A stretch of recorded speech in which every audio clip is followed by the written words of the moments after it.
It wasn't until my boyfriend pointed out that the voice of the octopus narrating a chunk of this movie is voiced by Alfred Molina, who's most famous for playing Doc Ock. Yeah, that didn't occur to me till he pointed it out. Remarkably Bright Creatures. Now, this is one I hadn't heard of. It's on Netflix, but my aforementioned boyfriend wanted to see it, and I ended up liking it a fair bit. Now, I'm going to kind of backpedal that almost immediately by saying that I don't want to oversell this. This isn't an amazing, incredible, life-changing movie. But it definitely was better than I thought it was going to be. And despite a lot of stuff that, like, on paper, I can point to as, like, could have been better, it makes the right choices for what it's doing. So, if you haven't heard of this, because I hadn't, and I kind of already teased you with the idea of Alfred Molina voicing the inner thoughts of an octopus, yeah, why don't we start there? Marcellus is an octopus in an aquarium, and I'm not sure it's really specified where this is set. The general energy I was getting off the thing was Pacific Northwest, but I could not remember if they said where it was actually supposed to be. It's a coastal town. And Marcellus is an octopus in this aquarium, and he doesn't care for people. He doesn't think too highly of them. The one he likes is the cleaning lady, played by Sally Field, because she's nice and thoughtful and cleans, the outside of his tank and doesn't bang on it like kids do. And she talks to him, just sort of venting her life, but he feels a certain kinship with her. And that is not as massive part of the plot as you think. There will actually be long stretches without hearing Marcellus's thoughts, to the point that it happens again. You're like, oh, right. There's an octopus who I'm narrating part of this.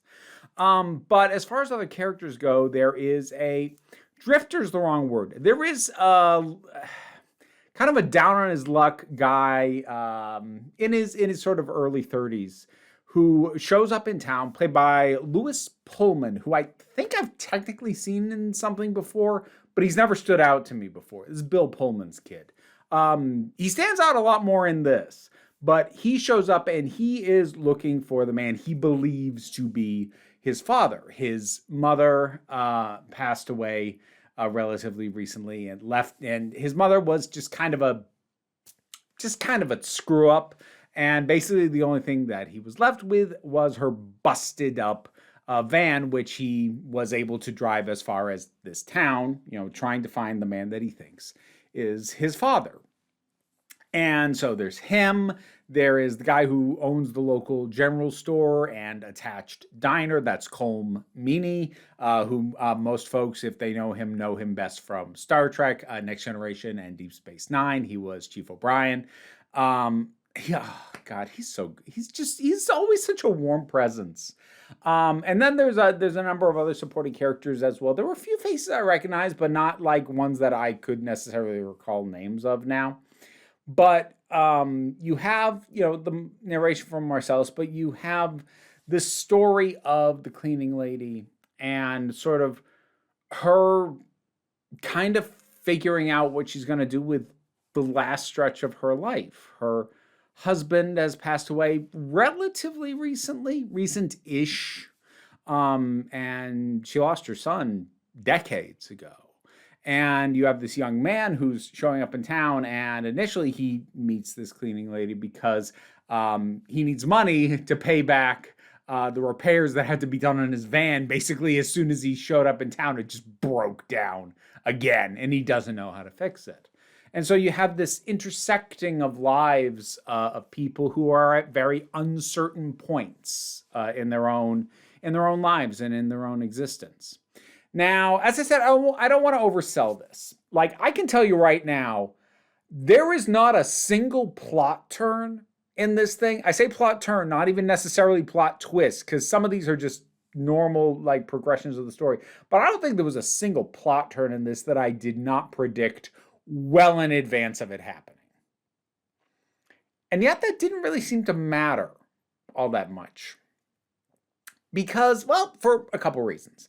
This is not a movie that you watch to be surprised by in terms of, the character choices or really, out of the box sort of performance decisions or mind-blowing plot twists. It's not that kind of movie. But the simple truth is that in less caring hands, this basically could have been a glorified Hallmark movie. Like, pretty easily. I can picture that version of it.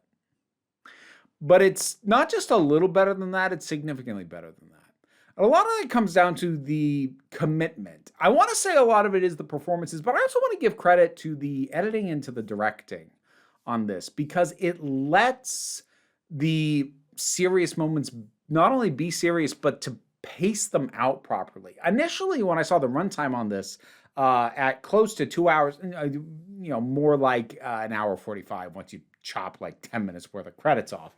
But when I saw that runtime, I was like, oh, geez. The thing is, though, part of the reason it's that long is because it lets scenes breathe. It's not just coming in like, okay, the scene has made its point, and now we move on. Like, some scenes are like that, but they're the scenes that it's to the benefit of the story that they be like that. There's one scene in particular that leaps to mind, and it's not unique for what it does well, but it is it exemplifies everything. There's a scene where Sally Field, where the cleaning lady explains to this young man what happened to her son. And Sally Field, thinking on it, even when I've seen her be in movies that I'm like, this isn't a great movie, and I think she knows it's not a great movie, I've never seen her half-ass a performance. And she commits.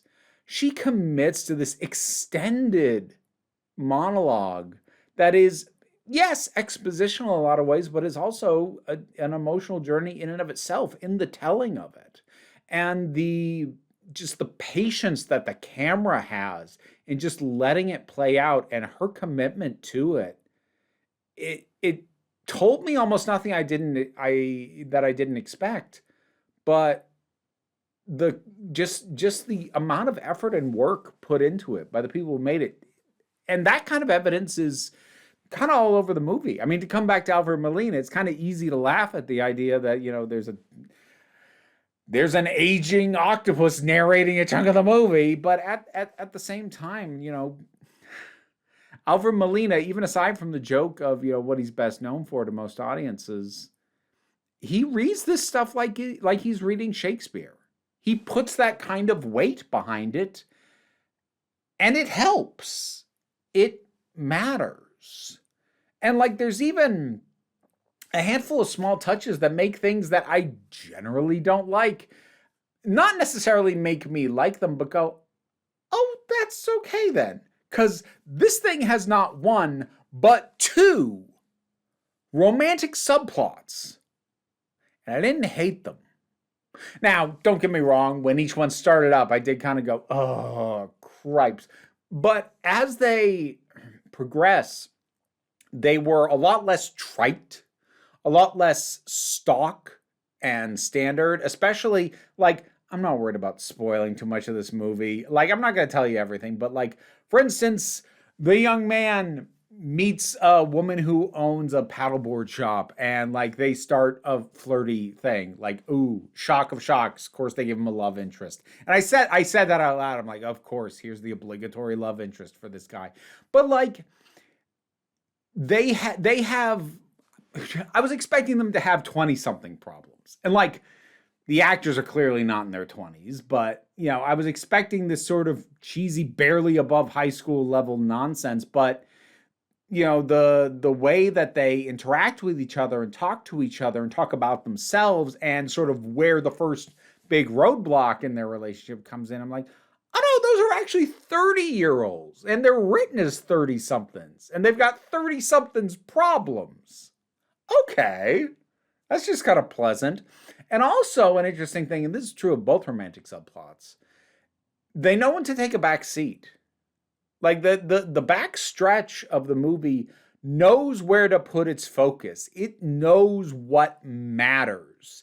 And it lets a lot of the other stuff fall away, but not in a it forgot its subplots way. Because I actually did think that for a little bit.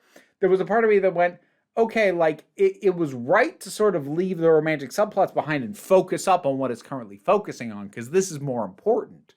But part of me was like, did we even need the romantic subplots then if they're just going to get dropped partway through? Except that, like, they circle back around at the end. I'm not going to tell you how they resolve, but like the romantic subplots circle back around towards the end, which is fitting because, like, for what the characters are going through, like, that stuff's going to take a back seat right now. We got this to deal with, and then we'll figure this other stuff out. And so again, just the pacing of it and the understanding what is the most important thing to actually put our effort into, actually put the time into. It's just better planned, better presented, better performed than I would have expected of this based off what it is on paper. And again, I don't want to oversell it. I know I kind of said, like, this could have easily been an elevated Hallmark movie. If you are in a cynical mood and not willing to get on its wavelength, it may come across as not being much more than that to you. But if you can get on its wavelength and appreciate that the effort that is being put in here, again, Sally Field especially gives a really great, heartfelt performance. It's, yeah. If you're looking for something emotional but not devastating, a little lighter but not total fluff, something to, suck you in but isn't necessarily going to live rent-free in your head for the next month, this might do that for you. Yeah. Like, I don't generally rate movies. I don't give ratings or whatever, but like this is a classic 7 out of 10. This is a classic that is definitely better than average. This isn't an all-timer, but yeah, I'm glad I spent the time to watch that. And maybe I'll even think about it again down the line. It's good. Remarkably Bright Creatures. Have you seen it? What did you think about it? Whatever your thoughts are, drop something down in the comments. Let's talk about it. If you haven't seen it, what's a movie that kind of surprised you, not like with twists, but just by being a better version of what it is than you expected it to be? And honestly, I call it a 7 out of 10. That's kind of for me. I think for some people, it's probably be an 8. I'd be a little bit surprised if anyone put this as like a 9 or a 10 out of 10 movie, but 7 or 8, it's right in there. So, yeah. Thank you for joining me for this. Did I do the Patreon plug? I probably did. Whatever. Like, share, subscribe also help. Don't worry too much about it, though. We take a relaxed attitude around here. You can come on back next time you need a break. And now to thank my highest supporting patrons: Robin Moore, Jared Boyce, Zubin Lutfula, Auntie Kate 808, Mira G, Angry Casperl, Dave Hall, Snark Shark, Oliver B, Mystic Shadow, Sean Miller, Welsh Wrestling Geeks, Melissa Pedersen, Becky Sparks, Twylord, Tracy Scrabbit, Paul Barabajoggle, Magdalena, and Sir Didymus is my favorite. Additionally, to thank some folks from the lower tiers of support: Lee and Andy, Gavin Hinden, and I Am Orcus. We have some new friends. We have Peppercorn and where'd the other one go? Where'd you go? Coriander has gone behind my head. They are very young and they haven't been integrated with the other rats yet, but soon. Okay, yes. Maybe you weren't quite camera ready.